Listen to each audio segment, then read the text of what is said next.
so our last presenter is going to be Kathy Thornton. She is the Natural Lands Project Field Technician at the Washington College Center for Environment and Society. She has worked with environmental nonprofits for 11 years, previously at Adkins Arboretum as well, with a focus on native plants, meadow ecology, and the Chesapeake Bay.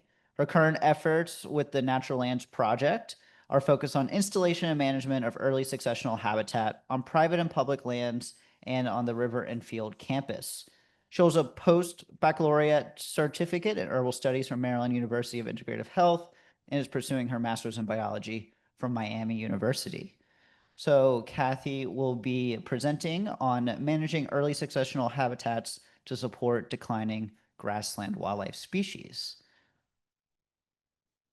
I just wanted to start off by saying this is so exciting to have a conference like this at Washington College. So here at Washington College, we're very, very grateful for you all to be here today. And so thank you to the committee and all of the people that worked to make this possible.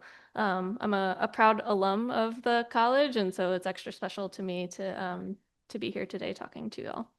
So as Bradley mentioned, I work for the Center for Environment and Society at Washington College, and I'm a field technician for the Natural Lands Project. Today, we're going to talk about developing and managing early successional habitat, and then why that's important for supporting grassland wildlife. Okay, so I want to start with this little baby chick. This is a Northern Bobwhite quail. And this is generally the motivation in part for a lot of our work. So this is why I want to start with the quail. This little baby quail would generally have 7 to 28 little siblings each year. And once out of the nest, it will spend the majority of its time scurrying around in hopefully some native habitat, trying to evade predators. And in the first 6 to 8 weeks of their life, they're going to focus mostly on insects for their food. And then as time progresses, they get older, we get closer to fall seed set, their diet will consist more of various seeds and leaves. So the Northern Bobwhite requires a large variety of habitat components for different stages of their life. So we're going to talk a little bit about that. And it's also interesting too because quail are often referred to as a firebird. So these birds they thrive in fire-adapted landscapes. And so prescribed fire and these different environments that need some sort of disturbance are very helpful to quail, but then also lots of other species as well. So I know this is a native plant conference and the plants are kind of the foundation for all of this. We're going to talk a little bit about the wildlife that need that, and then we'll go into the fun plants too. Okay, so for nesting, the adult quail generally seek out clump-forming grasses. So this is in comparison to, say, like fescue, which forms this dense mat, which, can be pretty thick. And I want to point out these tiny little legs on the baby quail. So they need to be able to kind of scurry around, use that bare ground. So, and it's really hard for them to get through dense mats like a cool season grass like fescue. So around this clump forming grass, you'll see there's like some bare areas. So we have little blue stem, broom sedge. These clump grasses, the adults are able to tuck their nest right in the crook at the base of the clump forming grass. There's some height for a little bit of canopy cover, a little bit. And these nests can be really camouflaged right there. All right, next they need brood cover. So this type of cover is generally composed of wildflowers. We have things like ragweed, which I know everyone hates on the ragweed, especially now because it's ragweed season. But ragweed have something incredible, like I think it's 47% of crude protein and also some really good fats. Yeah, so they are incredibly nutritious for birds, quail and other birds as well. Plants like black-eyed Susan, butterfly milkweed, these all not only provide some a cover component of a couple feet off of the ground. They also provide relatively small stem density, so it leaves the ground level pretty open, again, allowing the chicks and the birds to move around the ground level.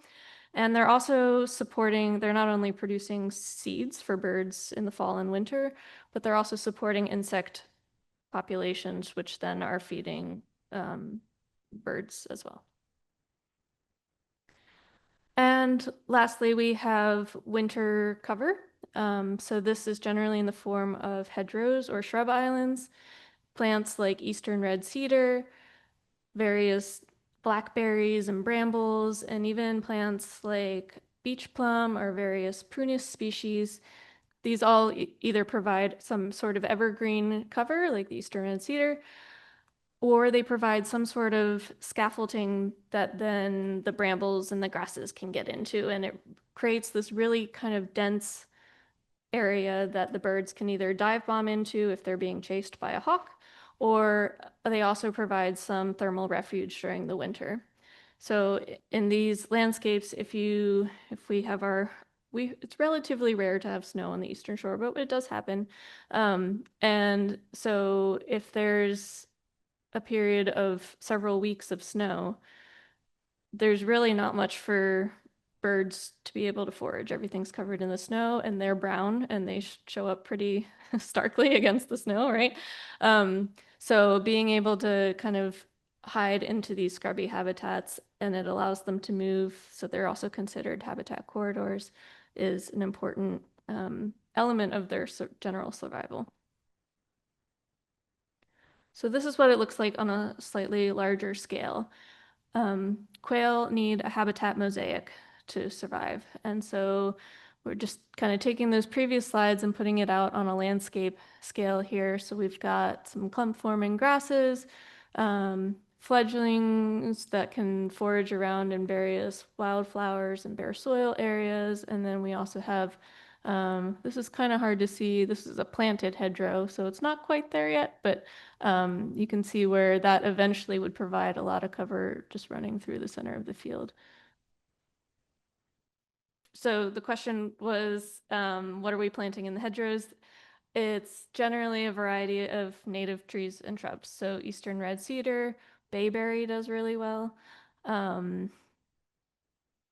There's some shrub dogwoods that we'll put in if the soils are right.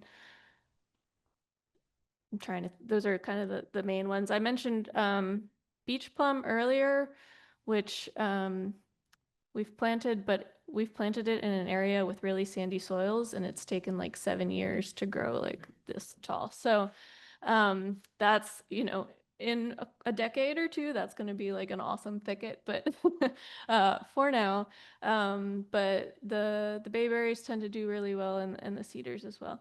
The problem with cedars can also be very abundant and almost like a weedy tree, depending on the habitat and what your end goals are.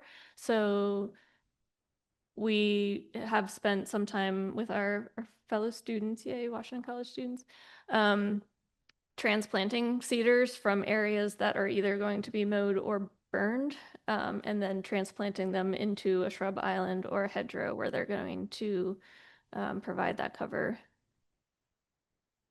So who all is familiar with the term early successional habitat? All right, awesome. So we have some ecology here. So I particularly like this diagram because it includes a fence row, which is a critical part of kind of the agricultural history here on the Eastern Shore. So early successional habitat refers to kind of this disturbance habitat. It's one of the, so say there's disturbed soil, a fallow field, maybe the early successional habitat are the annual weeds and the perennial grasses that kind of come in that first pioneer stage. And this part is critically important for quail, but also a lot of other grassland dependent species, certain plants that are specifically kind of adapted to these habitats. And so you can see for these fence rows, as they kind of grow up, they get weedy. They have things like ragweed, which are awesome for the birds. And so this is the habitat that we're really kind of trying to focus on for quail, but also just for a diversity in the landscape. And also the grasslands shrub community layer is also important. That's kind of providing some of that winter cover. So. Okay, so I know we don't want to focus too much on the doom and gloom, but I do want to set the stage a little bit, and then we're going to have lots of fun pictures and hopeful things.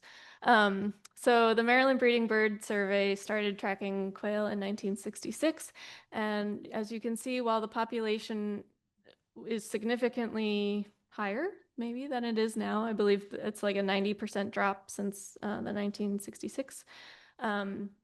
But even at that point, they were already seeing a downward trajectory. So quail in the landscape used to be really abundant here on the Eastern Shore in the 1960s.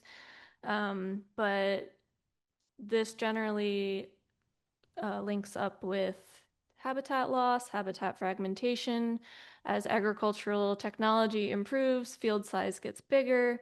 We don't need the hedgerows as much because the tractors are bigger and there's GPS and all this fun stuff. And so farming becomes more edge to edge, and there's less of these habitat corridors to allow quail to move. Additionally, there's increased things like herbicide and insecticides. All of these things, right, impact the greater ecosystem. There's also things like habitat fragmentation for, development and urbanization and things like that. So it's not all the ag landscape, but there is definitely some overlap here in regard to habitat loss. All right, and we see this on a national scale too. So the Northern American Bird Conservation Initiative puts out a State of Birds report. This one was recently released this year in 2025 using data from 2019. And the numbers aren't great. They're they're pretty concerning. So it's kind of hard to see. There's like this blackish line here that I believe that's the or no, that might be shorebird. Sorry, I was thinking that might be the overall trend. But so what I really want to highlight is 43% decline in grassland birds since 1970, and also 23 or 27% decline in eastern forest birds since 1970. So these are concerning numbers, right? And these are habitats that we can make a difference here on the Eastern Shore. I also want to point out, like, it could be exciting to be like, oh, yay, we're at 24% increase in ducks, diving ducks. But there's also that downward trend there isn't looking great either. So while there are a lot of conservation practices in place, there are things that are working. We are seeing an increase in some populations. There's a little increase here in the forest birds, yay. But overall, there's a lot more work to be done, right? And a lot of this we can solve with plants and other habitat practices. Slide is just to show it's more than quail, right? So we at the Natural Lands Project use quail as a umbrella or a charismatic species, in part because it helps us to connect to landowners on the shore. So a lot of people who grew up on the shore in the 1950s, sometimes even the 1980s, they remember hearing quail on their property. It brings them back to time with their grandparents on their grandparents' farm. It's an incredibly powerful tool, and so, or incredibly powerful connection. And so we can kind of, I personally, and perhaps a lot of people in this room, might find these sparrows adorable and worth saving, but for a lot of people, it's just another little brown bird that they don't necessarily notice. But quail is a little bit different. And so by focusing on quail, we're also promoting this idea of this habitat that is helpful to so many other species. So birds like grasshopper sparrows, savanna sparrows, dickcissel, indigo bunting, field sparrow, and then of course our quail. These are all species that rely on these habitats. And I realized I should have put in a few other pictures too. We recently saw or my supervisor, Dan Small, who many of you probably know, recently saw the short-eared owl out in the grasslands, which was really, really incredible. And I believe it was last year or maybe the year before, a LeConte sparrow showed up at Conquest Preserve, which is an area that we help to manage. And that sparrow, its range is typically in the Midwest, so it was a little lost. But it just goes to show that these birds that rely on these kind of Great Plains habitats, like they can also find their way here. And it's really important to have some of these habitats to provide that ecosystem function to support these beautiful critters. Okay, so where does the college fit into this, and why are we talking about this? The college is fortunate to partner with a local landowner, Dr. Harry Sears, who owns Chino Farms, which is in Queen Anne's County, just across the river. And Dr. Sears has been a long-time champion of conservation on the Eastern Shore. And so it's a family property, and he dedicated 200 acres of this property to an experimental grassland. And Jim, you mentioned Dr. Doug Gill earlier. So Dr. Doug Gill was involved in this initial planting in the late 1990s. And Dr. Sears has also been promoting a lot of different conservation practices on this property. So where the college is involved, the college is now part owner of parts of this property. And so there's the ability for faculty and staff and students to do some research, some internships, have some classes out there to really learn about applied ecology and the environment here on the shore. So this is the 200-acre experimental grassland. And it's managed in a rotational way with rotational prescribed fire and different types of management that we'll get into. But it is managed for quail, to support quail and other grassland birds. Okay, so the work out there revealed a need as well. So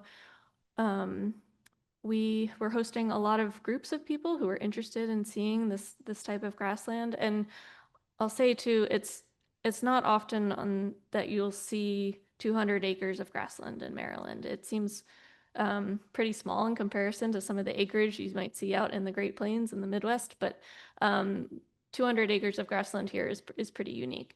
And there are increasingly county and private and state lands that are implementing these kind of meadow habitat grassland conversions, and so we're getting to see a lot more of that on the landscape, which is great for these grassland birds.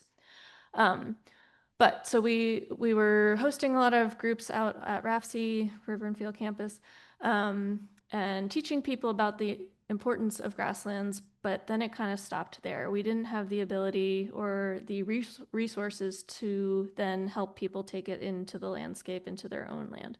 So in 2015, we founded, well, Dan founded it, but started the Natural Lands Project in 2015. So the Natural Lands Project is a grant-funded program that essentially provides resources, both financial and technical assistance, to private and public landowners to convert marginal cropland into early successional habitat, which is pretty awesome. So we come in, we talk with landowners. If they're interested, we're able to help guide them through the site preparation process, the planting process, and then also the management process. We also, because we're at the college, we get to work with some awesome interns and teach them about habitat restoration as well. And the great thing about this too is that it doesn't just help grassland wildlife, but it also helps Chesapeake Bay water quality. And so, as many of you know, maybe any practitioners certainly out there, there's not a whole lot of funding for habitat management, but there's a lot of funding for water quality. And so we're able to take advantage of some of these water quality grants and do it in a way that is friendly and helpful to grassland wildlife. All of these components of the Natural Lands Project, whether it is a meadow planting, sometimes we'll do some wetlands if there's hydric soils involved and that makes sense for the space. Sometimes we'll do some tree plantings if there's just like a marginal crop field that's cut out of a forest. It makes more sense to plant that in a diverse native mix of trees. All of these practices are helpful in reducing runoff, slowing down the water, storing carbon, providing habitat, all of these things which are ultimately helping the water quality in the Chesapeake Bay. So we're able to do this with the help of a lot of different funders and partners. Our main funding comes from Maryland DNR with the Chesapeake and Atlantic Coastal Bays Trust Fund grant. This grant is a small portion of your gas tax. So one good thing about filling up at the gas station is that a very, very tiny percent of that money goes towards this trust fund, which then helps organizations like us to make some of this possible. We also are fortunate to work with NIFWIF and Chesapeake Bay Program and the Cabela's Outdoor Fund as well. And we have a lot of wonderful partners. So Shore Rivers and Ducks Unlimited, they're helping us with a lot of the wetland design, as well as some other like buffer conversions, Lower Shore Land Trust. I saw Beth out here somewhere. Eastern Shore Land Conservancy, and various county, state, and federal organizations. Okay, so how does this all kind of happen? Once we've secured the grant funding, we kind of look in search of landowners. And so the commitment from the landowners is a 10-year commitment, which is not something to laugh at. That's a decent commitment. And so we want to make sure that when we're in kind of the search phase for these interested landowners, that expectations are very clear. We're not trying to twist anyone's arm into doing this because there is a lot of management and upkeep involved. But generally, we have a lot of people who are just really excited, whether they want to do their part for wildlife and for habitat. They're tired of putting tons of chemicals into into row crops every year, whatever their motivation may be, or if the ground is no longer productive for whatever reason. So there's lots of different motivations that go into this. And generally, grassland wildlife need a substantial stretch of acreage in order to live their life and support a thriving population. And so we don't always have 200 acres that we can just give to wildlife, right? Like we have a working landscape here. And we acknowledge the importance of that. And so we try to operate on this idea kind of similar to Doug Talamay's homegrown national park idea, right? If you take 5 to 10 acres here, that might be next to a county park, which might be next to someone else, which might be next to someone else, right? And so as we kind of work together, we form this habitat cooperative, right? And so, you know, that 5 acres on its own might be amazing for pollinators. And then if you start building it and using that as like an anchor site, you start to develop this network of habitat that wildlife and birds can use. So once the site is prepared, we generally use a no-till native seed drill. And this allows us to preserve as much of the soil integrity as possible by not tilling the soil, but also improving the seed to soil contact. So, and this is a specialized drill, so it's not one that you can't necessarily use like a cover crop drill. The seed sizes are totally different. So you can see over here, there's a big diversity in sizes and shapes of these seeds. So some of them, like the mountain mint seeds, are super, super, super tiny. And then you have other seeds that are relatively substantial. And so the native seed drill and the contractor needs to kind of know what they're doing. So to make sure that these seeds aren't planted too deep or too shallow. So that's generally the main course of establishment for these meadows. We are experimenting with an agricultural drone as a broadcast method for some of these seeds. So, and we're doing some experiments with that. For now, we're just using it for overseeding. So if we have a meadow that we found it's not great for some reason or another, the diversity wasn't quite right, or maybe we initially planted a mix that was less diverse and then needed more diversity later. Either way, that's kind of what we're using the drone for at the moment. That's relatively new. And then sometimes we just do it the old-fashioned method and we have a bucket and we just fling it. And that seems to work great too. So, okay, so we're at a native plant conference. Let's talk about some plants, right? So we generally plant somewhere around 15 species of plants. So we're trying for a pretty diverse mix of native warm season plants. We generally have 3-ish species of grasses. A lot of the grasses tend to come in on their own, like broom sedge is an amazing grassland plant. It's also like $80 a pound for the seed. And it generally comes in on its own. So that's one that we don't plant. We just let nature kind of do its own thing. And then obviously lots of beautiful pollinator plants. Okay, so to start, partridge pea. I'm not going to try to pronounce that. Chimicristata. But Fabaceae, I think, plant family. So this is it's a native annual. So most of the plants that we plant are perennials, but the for the establishment phase, partridge pea is really important. It establishes really quickly because it's an annual. And so it helps to outcompete any of the other weeds that might be coming in that might come in while the other perennials are taking their time to establish. It's great for pollinators, so bumblebees usually flock to this. Partridge pea is also cool. It has a little extra floral nectary. So in addition to the flower, I forget if it's actually you can kind of see it. There's a little tiny dot right there. That is the extra floral nectary. So you might see some ants or something going to that. So it's like value added, right? So these plants generally get to like 2 to 3 feet tall, although with the rain we had earlier this year, we had some that came up almost 4 feet. And so it provides good cover too, essentially. It produces seed pods that quail and other birds also like to eat in the winter. Okay, black-eyed Susan. This is another one of those early ones to establish. And generally, if black-eyed Susan and partridge pea come up in a planting, we know that it was planted well. The rest of the stuff just needs time to come up. So that's a good indicator for us. Goldfinches will, flock to the seeds.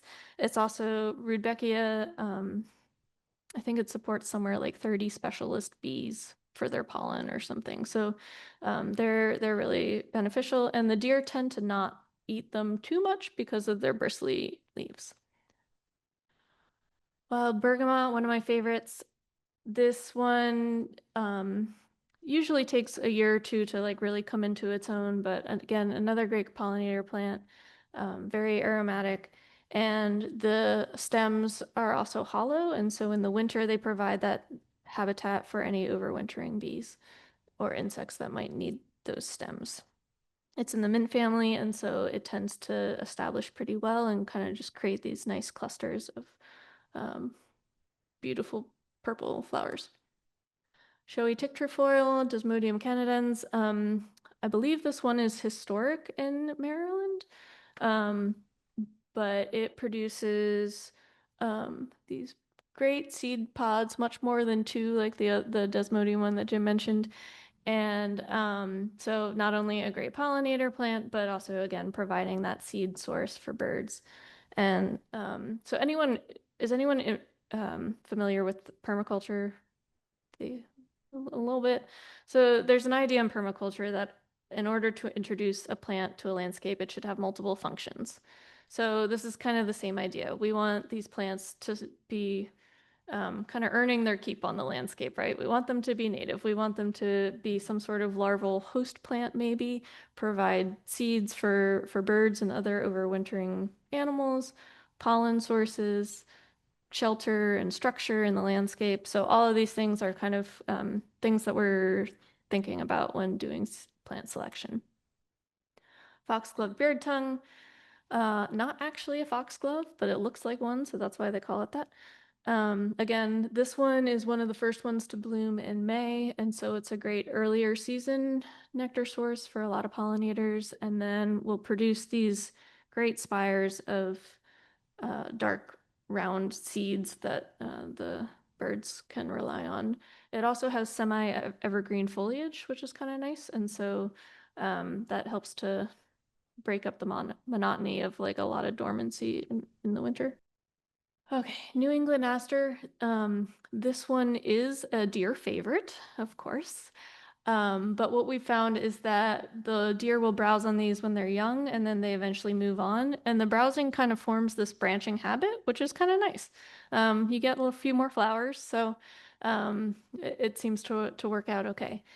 This is blooming right now, so it's a great late season nectar source and is generally blooming alongside goldenrod and all these other things. So I'm sure I don't need to tell you all about the importance of late season nectar sources. It's a big thing, and another reason too why we don't necessarily want to mow right now. So there's the whole August 15th deadline and this idea of kind of cleaning up before winter, but there's so much value in flowers and cover and shelter that's still yet to be had. So we generally recommend, late March if you need to mow or do any sort of management in that regard. Late March, early April is really the time to do that. All right, narrowleaf mountain mint. Again, mint family. It doesn't have particularly showy flowers, but if you watch it closely, the wasps and the bees just flock to this plant. And so it's relatively unassuming in its appearance, but it's a really great pollinator plant. Sneezeweed. All right, someone asked about smoking plants earlier. So this has the unfortunate name of sneezeweed because it used to be dried and then used as snuff. It does not, the pollen doesn't make you sneeze any more than any other pollen would. But I've also recently learned that this is toxic to humans, so I don't recommend snuffing it or smelling it. But it is, again, a wonderful pollinator plant. Skippers clearly enjoy it. And it tolerates a wide variety of stressors like deer, clay, and wet soil. Okay. And for our last plant today, I did want to highlight one of the grasses. Grasses are generally a little underappreciated, but they offer so much in the landscape in terms of structure and also as a host plant. I believe this one is a host plant to some bird, or not bird, little skippers. The birds will eat the fluffy seeds, and it also is just beautiful, right? Like it offers a lot of beautiful color to the landscape, and those fluffy seeds kind of pick up the glistening of the sun. So it's a great thing to add to any size landscape, whether it's your garden or 200 acres. Okay, so once the planting is done, that's really where the work just begins because then we have adaptive management. And so we generally don't provide our landowners with like a 10-year plan because every site is different. And so every site might need some different management, whether it is Canada thistle, no. So there are a few state listed noxious weeds that are very aggressive that may come up in these plantings because they've been essentially released from the seed bank. So if this area has been farmed and it's been sprayed and once you stop doing that, then the seed bank flushes out, right? So sometimes we end up with a Canada thistle issue and we didn't think that there was one. And so that's also lends to the importance of selecting the right seed mix for your conditions and kind of doing these site prep visits beforehand so that you're not stuck with an issue down the line, right? So we do occasionally use like a plateau tolerant mix if we know that there's an area that's really dense with Johnson grass. And so that would allow us to treat the Johnson grass while the habitat is establishing. And the flip side to that is that we can't always add as much diversity to that because not all wildflowers are resistant to plateau. But that's where that overseeding might come into play. So if once we have the Johnson grass under control, then we can add the extra species diversity. Okay. So management takes many forms, right? So we've talked a little bit about prescribed fire today. Fire is an important tool in maintaining this early successional habitat because they need disturbance to create this. Otherwise, it reverts to young forest. So we do rotational burning out at the River and Field campus. Also selective pesticide application. Pesticide is not my favorite thing in the world, but it certainly, when used selectively, is important and sometimes kind of the best tool for treating some things. So if you have a Canada thistle problem or a Johnson grass problem, herbicide's kind of the way to go, unfortunately, for now anyway. We'll also use bush hogging and disking selectively, appropriately timed, of course, to help keep things set back in that early successional state. And chainsaws too, of course, and intern power, yay. So sometimes trees, cherries, sycamores, cedars, they'll come into these meadows. So using chainsaws to kind of selectively cut those down and then treat them as well. In addition to providing all of this planted habitat, changing the management regime of these landscapes also allows the good native seed bank to come back to. And so things like splitberry broom sedge, rexia, different kinds of bone sets. Once we allow the landscape to once we allow it to revert to that early successional habitat,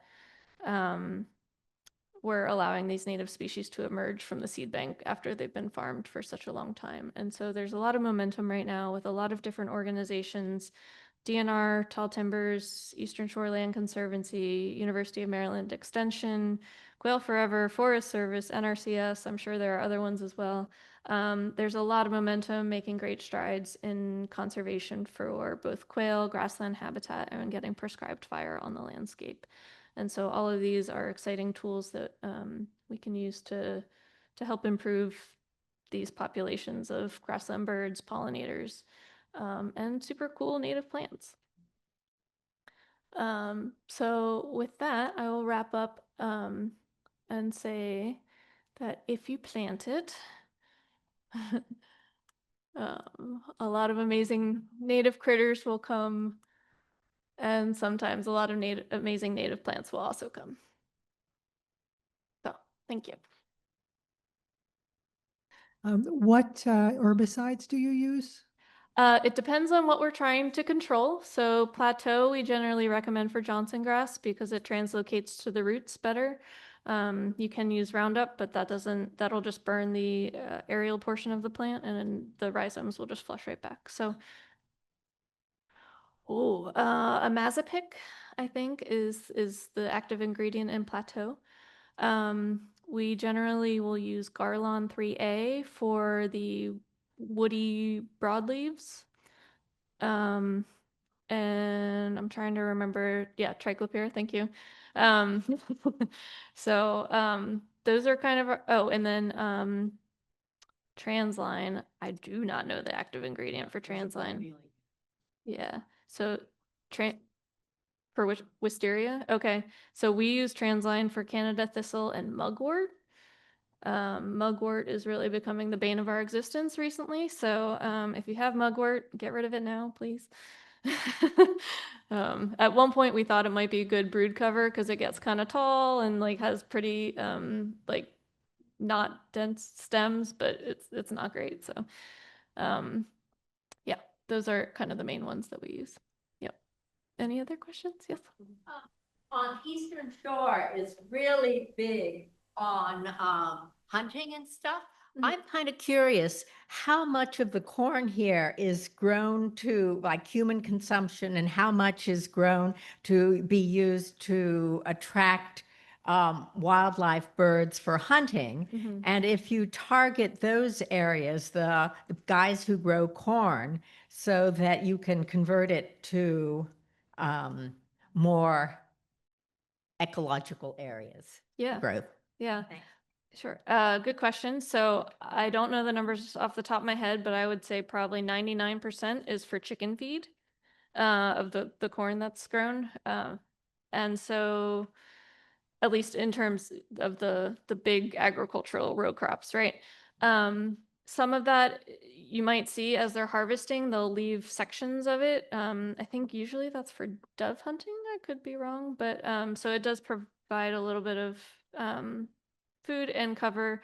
But we do recognize the importance of working with landowners and farmers to kind of target some of these areas. And so if a landowner isn't necessarily ready to give up their whole farm, which we totally understand, we would not expect that of them, we might work with them to install a buffer.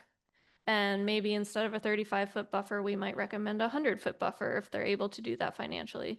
And by doing that, we're not only helping to create a bigger buffer to improve water quality, right? But it's more, again, habitat on the ground. And so, and I forgot to mention, as part of our grant, we are able to offer a small incentive payment to these landowners to help with that. And sometimes the landowners will take that money and then kind of save it for any management costs that might come up. So, you know, it depends on what the landowner can do and what they're interested in, but absolutely, farmers and hunters are some of the best conservationists out there. And so, you know, they're out there appreciating the landscape every day, and so they're great to work with. Right. Thank you, Kathy. Okay.